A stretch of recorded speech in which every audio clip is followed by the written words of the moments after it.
I had a few ideas that I think would make for nice quality of life updates to Black Ops 6 Grief. First, a symbol above an enemy player when they're down. As it stands, there's no way to know where a downed player on the other team actually is. This was a feature in the original which is noticeably missing, feels like an oversight and unintentional. A key component to the game of Grief is running zombies around a person that's down to stop the revive, but we can't do that right now because you can't tell where the player on the other team went down. So it would be nice if there was some kind of skull icon over top of an enemy player when they're down that is inside the game so you can locate them, because right now there's just a thing on the HUD that shows when an enemy is down, but that doesn't tell you where they are. I mentioned this before, I'd like to see a visual on the screen of what Gobblegum a player has holstered. If a guy on the other team has a Phoenix Up banked, I need to know that. Put it next to the name above his head. Have it show what his current 3 Gobblegums he's holding are. Seeing player loadouts in the pre-game lobby. This was a feature in Black Ops 4 Zombies where you could see a player's entire setup, including Gobblegum pack, and this would be great for knowing what you're getting into. Now, I think the reason you're given so little information before the game starts is to prevent people from backing out, so not expecting this one. More visual feedback somebody is stunned from you hitting them.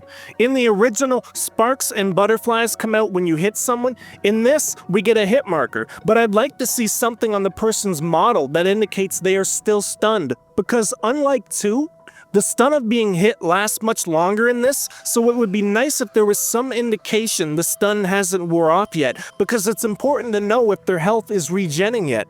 A lot of new mechanics revolve around hitting players in this game. It breaks regen, it breaks sprint, it stuns them for longer, and it would be nice if there was a visual to go along with the entire stun duration so you know when you need to hit him again to keep it going.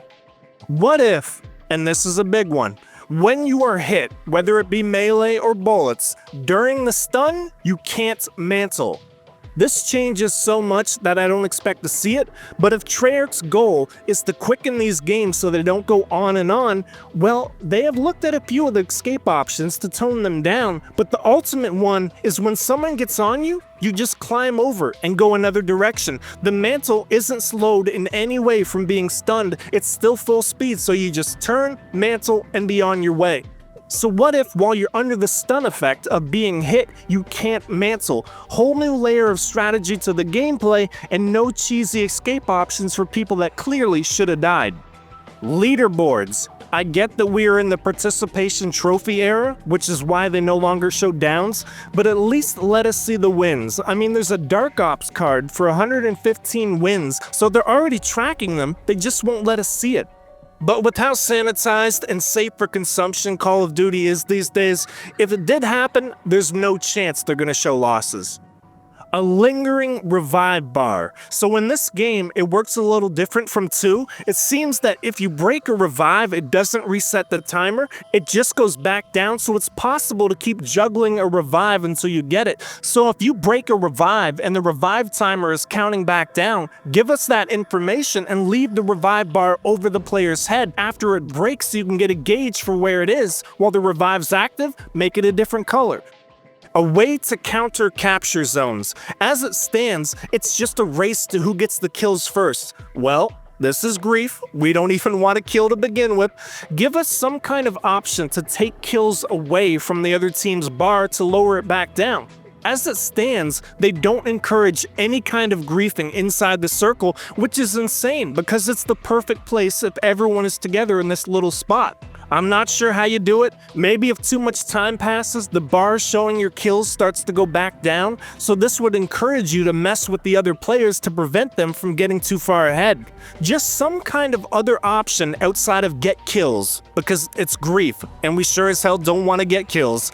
Reward griefers for griefing in the game of Grief, please. Respawns happen in waves. Well, I could be wrong, but is there any information anywhere on the screen that tells you when the next revive wave is? Because I don't see it if it is. And that information needs to be front and center on the HUD, telling you when your teammates are coming back. It seems to be a set 3 rounds, not from when you bled out, but just 3 rounds in general. It would be nice if this was clearly displayed on the screen. It might be there, but it ain't obvious if it is. If we never get true private lobby options, at least give us squad fill off, and when we load into our private server, the Rampage Inducer is there.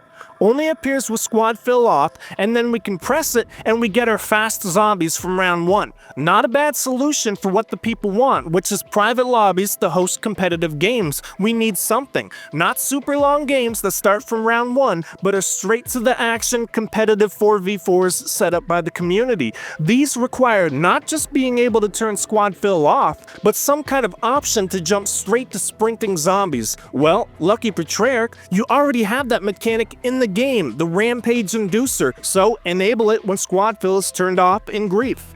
Now, I got one more that you're gonna love, especially if your name starts with the letter P. What if shock charges disabled the machines for 2 minutes? Like, oh, I don't know, an EMP grenade?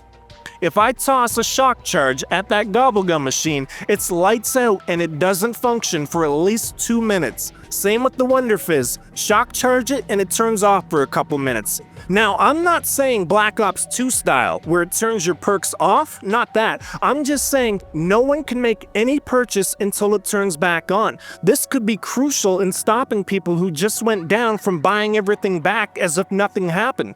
Between the Wonder Fizz and Gobblegum, you could get revived and be back to 100% strength in seconds. Let's get another way to punish that other than trying to knock people off the machines, which is a lot easier said than done.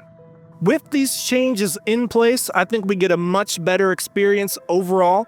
Hopefully we can see some of these in 6 or in 7 if it has Grief, which I would imagine it would. I'm hoping that it does. Also, Treyarch, we need the inside of Tomb as a Grief map because knocking people off the cliff to their death is what the people need. I think the Shattered Veil hallway map is cool because it's kind of gimmicky and it breaks up the playstyle of the others, and another small map like that would be good to keep the map rotation fresh.